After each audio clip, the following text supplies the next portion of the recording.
Bugs. Diba?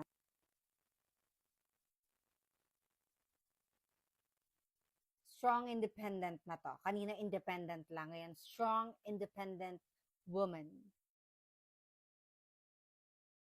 Char. Diba? Ang ganda nito.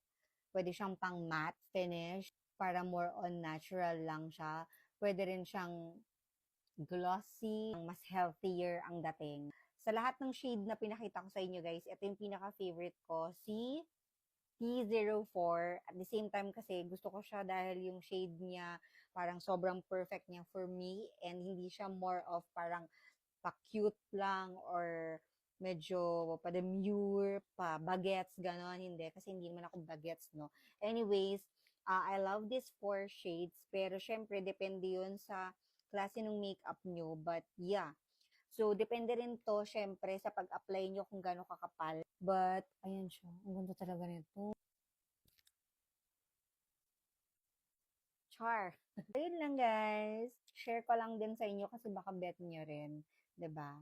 So, bye.